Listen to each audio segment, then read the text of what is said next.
কেউ কখনো হল মালিকদেরকে এই জিনিসটা পয়েন্ট আউট করে নাই যে আপনারা কেন কাটপিস ছবি চালাইতেন। আমাদের মা, চাচি, ফুপি যারা ফিল্ম দেখতে যাইতো আমাদেরকে কোলে নিয়ে তাদেরকে হল থেকে বের করে দিয়েছেন। একটা মাধ্যম যেটা শিল্প সেটাকে ধ্বংস করে দিয়েছেন। কেউ কখনো হল মালিকদেরকে এই জিনিসটা পয়েন্ট আউট করে নাই যে আপনারা কেন কাটপিস ছবি চালাইতেন।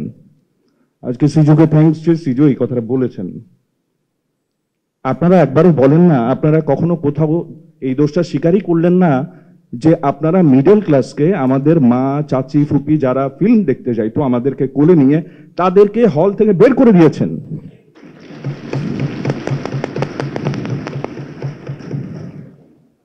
একটা মাধ্যম যেটা শিল্প সেটাকে ধ্বংস করে দিয়েছেন। কেউ কখনো কোথাও দায়টা স্বীকারই করলো না। তার বিপরীতে দাঁড়িয়ে সরোয়ার ভাইরা, আতিক ভাইরা এক ধরনের টেলিভিশনে সিনেমার বিপ্লব করলো। আমাদের ছবি যখন হলে চলছে আপনারা বলছেন এটা নাটক,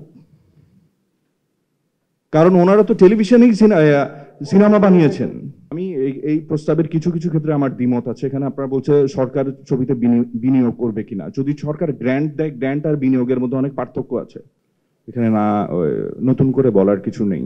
এখানে ফিল্ম ডিস্ট্রিবিউটর, ফিল্ম প্রডিউসার, হল মালিক, অ্যাক্টর, অ্যাক্ট্রেস সবাই আছেন। তার বাইরে যারা আছেন তারা নতুন দিনের নির্মাতা। আমার আসলে আমি আসলে ওনাদের দিকে তাকিয়ে আছি।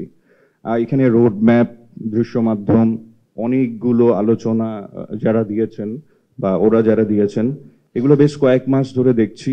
এগুলো একেবারেই নতুন আলোচনা না, এগুলো সবকিছু অনেক দিনের আলোচনা। কিন্তু কেউ বিগত রেজিমে কেউ এইসব নিয়ে কথা বলেনি।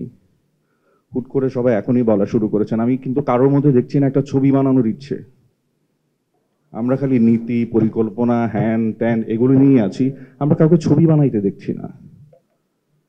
আপনার যদি গল্পটা বলার ইচ্ছা থাকে একটা ফোন নিয়ে ছবি বানান।